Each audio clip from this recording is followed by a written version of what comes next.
I miss my baby brother. I miss my baby brother. In another life, I could have saved you, my boy. My brother passed away from suicide 5 years ago. The night he died, he tried to call my phone. At the time, I was in a totally different city. I was pursing my sobriety because I was an alcoholic. He passed away 9 months after I left home. I was the buffer in the middle between my youngest brother and my toxic family. I was the one that was there for him when things were bad. My mom and older brother are pretty mentally abusive people. I felt like it was my duty to protect him at all costs. One night, my brother called me around 4 in the morning. I was sound asleep. I opened my phone to over 100 messages from various family members letting me know he passed away. At that moment, a wave of intense emotions hit me. I couldn't control it. I punched a hole in the wall and cried until my vocal cords were ripped. It felt like a raging forest fire of emotions. Eventually, the fire started to smolder. After raging for an hour, the fire died down. Afterwards, it felt like I was laying in a pit of ash. My body went from feeling everything to feeling absolutely nothing. I felt alone. I felt hollow. I felt numb from head to toe. I went back home for the funeral, and honestly, this was the first time my sobriety was truly tested. Something possessed me to go into the liquor store. I bought a bottle of whiskey. I remember standing outside my sister's place with that bottle of whiskey. At the time, it was December. The temperature outside was minus 40. I stood there in the bitter cold looking at that whiskey bottle. I couldn't even feel the cold, honestly. I was just in a t shirt and jeans. I cracked the seal on the bottle of the whiskey. I remember putting the bottle into my face, smelling that strong spirit pulling me in. All I could think about in that moment was numbing the pain. I just wanted the pain to go away. The second I went to take a shot of the whiskey, I heard a little voice in the back of my mind saying, "Don't do it, brother." The last time I seen my little brother alive was at my treatment program graduation. His words were ringing in the back of my head. "I'm proud of you, big brother. I like how you aren't drinking anymore." On the day of my graduation, I hugged my little brother for one last time. Looking back, if I knew that was going to be the last time I held my little brother, I would have held on to him longer. I looked at the bottle of whiskey and I spilled it all onto the ground. As of this year, I am 5 years sober. No matter how many years have gone by, it still feels like it was yesterday. My biggest regret in my life is failing to answer the phone when my baby boy needed me. I am currently pursuing a degree in social work at university. Since my brother's passing, I've been trying to save anyone around me. I believe this sense of duty is a direct reflection of not being able to save the one who mattered to me the most.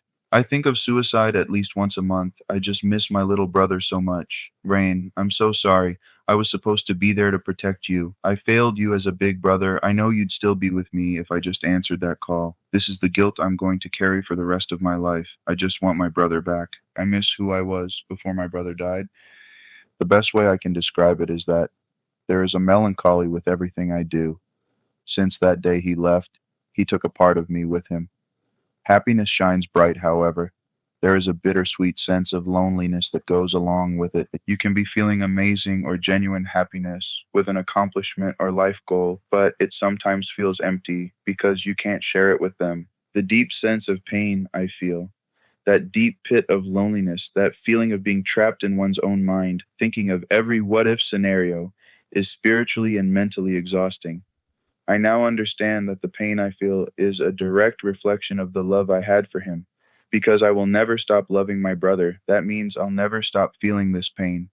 To love someone unconditionally means you'll need to carry them with you forever. It's just something I need to live with.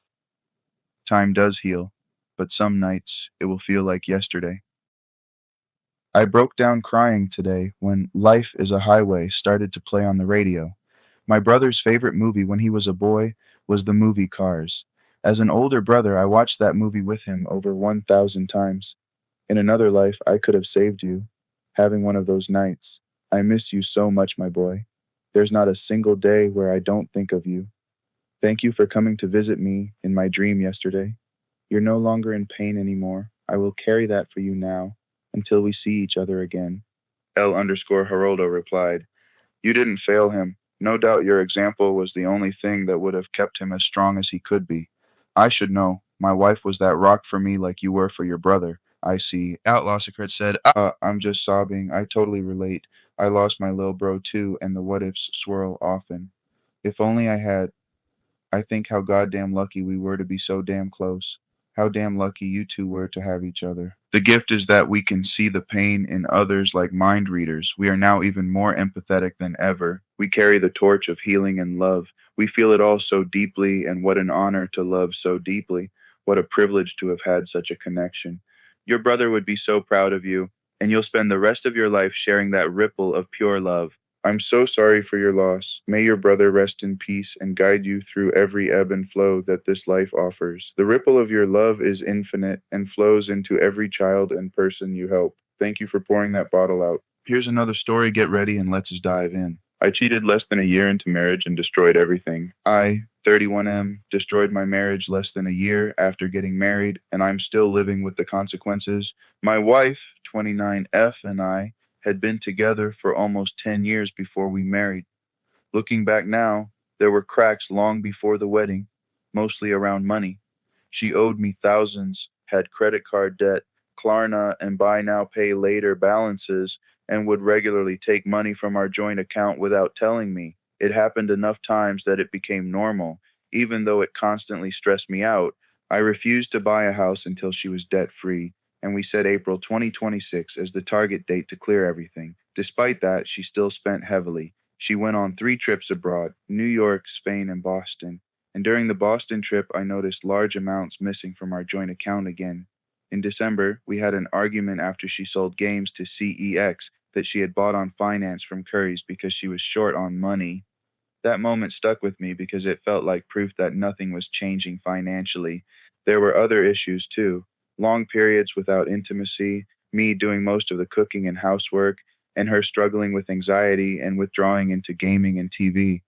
I pushed for therapy and help, but it usually caused arguments. I avoided conflict as much as possible, so instead of dealing with problems directly, I stayed quiet and just carried on.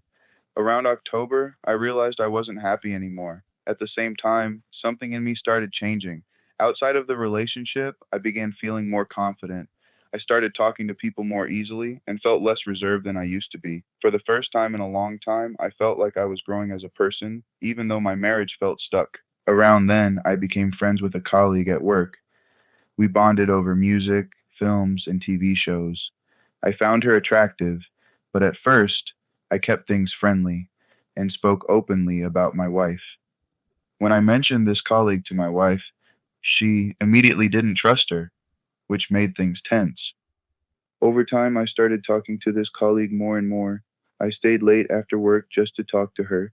I found myself happier at work than at home. I began questioning what I wanted from my life, but instead of having difficult conversations with my wife, I avoided them. Eventually, the friendship crossed into an emotional affair. Then it became physical. I cheated. By the time of my wife's birthday in December, she had already noticed my lack of interest. We hadn't been physically intimate for about a month. I still bought gifts, decorated the house, and tried to act normal, but that night she confronted me. I admitted I had been talking to someone at work and eventually confessed to meeting her privately. I was kicked out of our flat that night. The next day, I asked for a divorce. She emptied the joint account within minutes. Looking back even further, I think the wedding itself should have been a warning sign. It felt more like it was for her and her family than for us. Some remarks were made about my family and how they behaved, even though many of them left early due to health reasons. I remember feeling uncomfortable that day, but pushing the feeling aside. Now I'm living back with my parents, rebuilding relationships with family members I hadn't spoken to in years. I lost my wife, most of my friends, some family connections, and the home we built together. The colleague and I stepped back to being friends. There's still some mutual attraction, but things are slower now. I'm in therapy every week trying to understand how I let things get this far, how I avoided conflict, ignored problems, and ended up cheating instead of leaving when I should have. I know I'm the bad guy in this story. I don't blame anyone else for what I did. I carry guilt, shame, and loneliness every day because of it. The only small positive is that I've started doing things I never did before: running, golf, drawing, reading. I'm trying to rebuild myself from the ground up while living with the consequences of my own choices, Molly Claire had to say. You cheated, So fucking what? Everything she did to get you here and the way she reacted after the fact is criminally shady. Stealing all your hard earned money? Hell no. OP in the future only have a joint for paying bills and leave the rest in a personal checking account. I'm reading this and thinking, okay, I see why you cheated, doesn't make it right, but makes it understandable. But then the way she's been financially abusing you, she better be glad all you did was cheat instead of calling the cops. Thank you for listening. Subscribe, please leave a like, and there will be more to come.